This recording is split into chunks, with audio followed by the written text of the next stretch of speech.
Today's video, I'm going to be talking about Yule and the Winter Solstice, and I'm going to share with you a ritual that I do on the longest night. Now, our ancestors had a close relationship with the land. They depended on it for their very survival.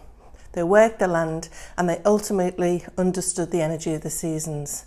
And our practice is rooted in these ancient rites. Yet it's easy for us to get disconnected from the land. Buy groceries from a supermarket. We live in big built out towns. We have modern farming practices. So for me, it's super important to ground my practice in the seasons by reconnecting with each transition and to the energy and focus it brings. So in the Western Hemisphere, Yule is otherwise known as Winter Solstice or midwinter, and it falls roughly between December the 20th and the 23rd. We traditionally mark it on the 21st. Yule represents the return of the sun and the light, and midwinter is also an astrological importance because it's the shortest day of the year and it's the longest night. Now, our ancestors understood the sun's alignment and they created stone monuments to mark this transition. And it was clearly an important time in the year. Now, there's powerful symbolism at this time. The hold the dark has on the land, which is broken by the return of the sun, can be seen as an opportunity for us to reflect, to go within and to let go before re-emerging reborn. So the focus of this time is renewal and rebirth. And this is why sacred plants of Yule include evergreens like pine and fir, but also holly and ivy as well. Now, evergreens were brought in to symbolise this concept of life, rebirth and renewal. And holly was and still is used to decorate doors, windows and fireplaces. And did you know this is because of its prickliness? It was thought to capture or to ward off evil spirits before they could even enter a home and cause harm. Mistletoe also held much importance. It was used by Druid priests in special ceremonies during the winter solstice. And this is because mistletoe could blossom even during the frozen winter. Now, the Druids came to view it as a sacred symbol of vivacity, and they administered it to humans and to animals alike in the hope of restoring fertility. And this is one of the reasons that we kiss under the mistletoe. The practice of hanging wreaths, well, these were also traditional in ancient time because they symbolised the wheel of the year and the completion of another cycle. They were made of evergreens and they were adorned with cones and berries and then hung as decorations throughout the home. And they were also given as gifts to symbolise the infinity of goodwill, friendship and joyfulness. Friendship drinks called wassail, which derives from the Old English word waes hail, which means be well, be hale or good health. Now, these were used to strengthen the bonds between the community members. Now, wassail is a strong drink. It's usually a mixture of ale, honey and spices or mulled apple cider.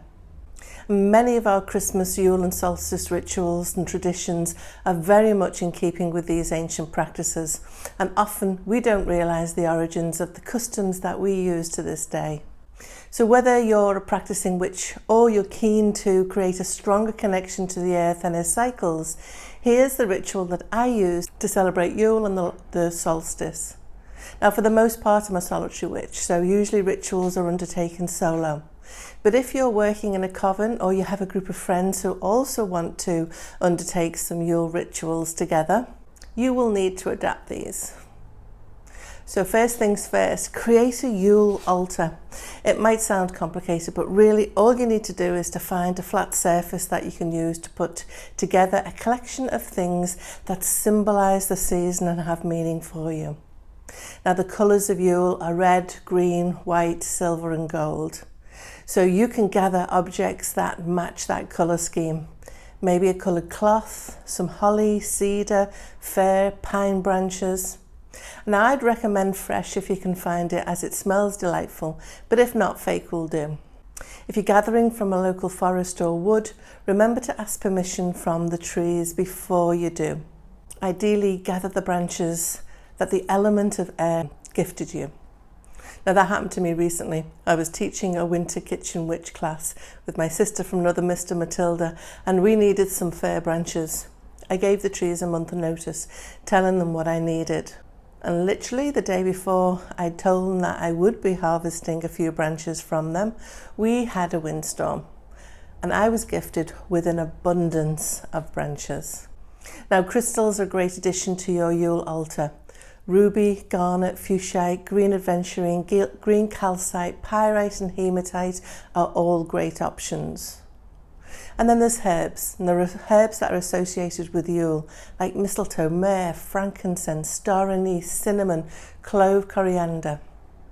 Other associations are oak, apple and pomegranate. Now, when I was a child, I would sit with my gran and we'd stick cloves into an orange to make decorations for Christmas. It's the fondest memory of mine. And don't forget, add lots of candles to welcome in the sun. Now, I only ever work with beeswax, so I do recommend those if you're able to get hold of them. If not, soy candles are a good alternative. If you have kids, invite them to gather items for the altar as well, and that way it's meaningful for the whole family. Now, your altar will not only look lovely, probably smell lovely in your home, but it has a purpose because it's going to provide you with a focus for your ritual on the solstice night. And I will add a list of things in the description below that you'll need to gather together to follow the ritual yourself. Now, before your ritual, you'll want to undertake a ritual cleansing. And you can make this as simple or as elaborate as you want. I personally like a bit of pomp, so I like to take my time. I undertake a cleansing ritual before all of my magical working, and on important festivals like Yule, this is a big part of my ritual. For me, a cleansing ritual includes a ritual bath. Now, if you don't have a bath, you will need to adapt this slightly to the shower. So set the tone of the space by cleansing it with some sacred smoke or sound and stating the intention for your ritual. Include both the bathroom where you're going to be having your ritual bath and your ritual space. Now, you'll need Himalayan salt, a sachet filled with some rosemary and sage, a candle and a rose quartz crystal. Draw the bath, add your ingredients to it, light the candle and get into the bath. So this is a cleansing bath to ready yourself for the solstice ritual. Enjoy the warm water and let it soothe you.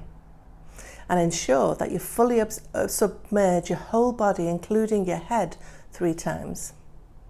And when you're ready, pull the plug and see the water going down the drain, together with any stale stuck energy that no longer serves you. Ask the earth to transmute it. Now, on the longest night, I invite you to spend time in reflection. If your practice is to cast a circle, you can do this, but make sure that you've got everything that you need within the circle before you do. I also like to surround myself in white light before I undertake any magical working. So create the environment for the meditation. Nag Champa is always good. It gets me into a nice meditative mood when I burn that. When you're nice and relaxed, spend some time in reflection. It's about counting your blessings as well as identifying things that you're ready to let go of. Now, many use this type of ritual as a burning ritual, and of course you can do this if you prefer. As I'm a crystal witch, I like to incorporate crystals into as much of my magical practice as possible. So you're going to need a small number of crystals. I like to use Clear Quartz or Rose Quartz, but any crystal really will do. Now, as I believe that crystals are sentient beings, I always ask each crystal if they're willing to be part of the ritual. Only choose crystals that agree. You'll know in your body, but you can also check in with a pendulum. You'll also need a bowl of salt water. I recommend using Himalayan salt and add a couple of tablespoons of that to your bowl of water. Place it on your altar. You'll also need quite a few candles. Now, if you enjoy meditation music, I'd recommend playing something gently in the background. If you're able to lower the lights, do that. Almost complete darkness is recommended. I usually just have a single candle burning. Find a relaxing position. Now, I wouldn't advise lying down for obvious reasons, and sit as straight as you can and allow the energy to flow. Plant your feet firmly on the ground. Now focus on your breath. Now, if you're not used to meditation, you might want to find yourself a guided visualization to follow. That will probably be helpful. And when you're relaxed and ready to undertake a reflection, I invite you to count your blessings. So all of the wonderful things in your life. Don't rush this. It's important to identify the positive aspects to your life. And when you're ready, move on to the things that you're ready to let go of. These could be emotions and experiences and behaviours that are holding you back. As you identify each one, pick up the crystal and hold it to your mouth and blow it out into the crystal. And then pop it in the salt water to be cleansed, released and transmuted. Now you might find yourself feeling a little lightheaded as you go through this process, so it's really important to keep your feet planted on the floor. And if you get too lightheaded, stamp your feet. But in everything, stop if you need to. Now when you've finished, take your candle and light the other candles. Welcome back the sun. And here's a lovely little thing that you can say as you light each one.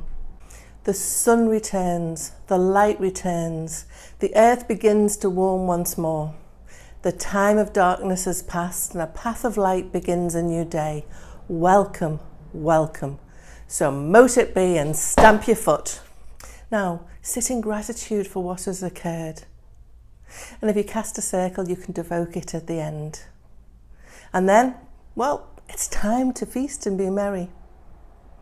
Now I hope you enjoyed this video and feel inspired to celebrate Yule and the Winter Solstice.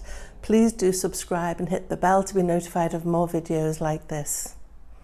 Ta-ta for now.